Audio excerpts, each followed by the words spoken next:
കൊച്ചി തീരത്തിന് സമീപം മുങ്ങിയ ചരക്ക് കപ്പലിൽ നിന്നും കണ്ടെയ്നറുകൾ തീരത്തടിയുന്നു. നിലവിൽ 25ഓളം കണ്ടെയ്നറുകളും വലിയ ബോക്സുകളുമാണ് കൊല്ലം ആലപ്പുഴ തീരത്തടിഞ്ഞത്. ആശങ്ക വേണ്ട എന്നും പൊതുജനങ്ങൾ സമീപത്തേക്ക് പോകരുതെന്നും കസ്റ്റംസും പോലീസും നിർദ്ദേശം നൽകി. കണ്ടെയ്നറുകൾ പരിശോധിക്കാൻ കേന്ദ്ര സംഘവും കപ്പലിന്റെ വിദഗ്ധ സംഘവും കേരളത്തിലേക്ക് എത്തും. കണ്ടെയ്നറുകൾ തീരത്തടിഞ്ഞ സംഭവത്തിൽ ആശങ്കപ്പെടേണ്ട സാഹചര്യമില്ല എന്ന് മന്ത്രി വി എൻ വാസവൻ പറഞ്ഞു. ജാഗ്രത പാലിക്കണം എന്ന കാര്യം എല്ലാ തരത്തിലും മെസ്സേജ് കൊടുത്തു കഴിഞ്ഞിട്ടുണ്ട്. പ്രധാനമായും നമ്മുടെ എൻവയോൺമെൻറ്റ് സംവിധാനം ശ്രദ്ധിക്കുന്ന ടീമും അതോടൊപ്പം തന്നെ നമ്മുടെ തീരദേശത്ത് ശ്രദ്ധിക്കേണ്ട കോസ്റ്റൽ പോലീസും നമ്മുടെ തീരവുമായി ബന്ധപ്പെട്ട പ്രശ്നങ്ങളിൽ ജനങ്ങൾക്കുണ്ടാവുന്ന ബുദ്ധിമുട്ടുകളെ നല്ല രൂപത്തിൽ പ്രതിരോധിക്കാനും അവിടെ ജനങ്ങൾക്ക് വേണ്ടി രക്ഷാകവചം തീർക്കാനും ആവശ്യമായ ക്രമീകരണങ്ങൾ ഉറപ്പാക്കി കഴിഞ്ഞിട്ടുണ്ട്. അപ്പോൾ നമ്മളിവിടെ സുരക്ഷിതം ഉറപ്പാക്കുമ്പോൾ നമുക്ക് ഏതെങ്കിലും തരത്തിലുള്ള ചിലവുകൾ മറ്റു കാര്യങ്ങളെല്ലാം വന്നാൽ അത് കമ്പനിയാണ് വഹിക്കേണ്ടത് എന്ന കാര്യത്തിൽ സംശയമില്ല.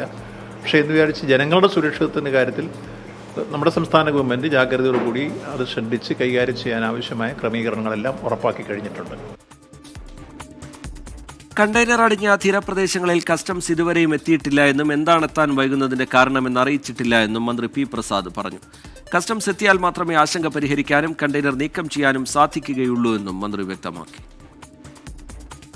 ഇവിടേക്ക് ഇതെല്ലാം വന്നതിന്റെ ഭാഗമായിട്ട് നമുക്ക് കിട്ടുന്ന നിർദ്ദേശം കസ്റ്റംസിന്റെ ആൾക്കാർ വന്നതിന് ശേഷമാണ് അത് നോക്കിയിട്ട് അത് തീരുമാനമെടുക്കുക എന്നുള്ളതാണ്.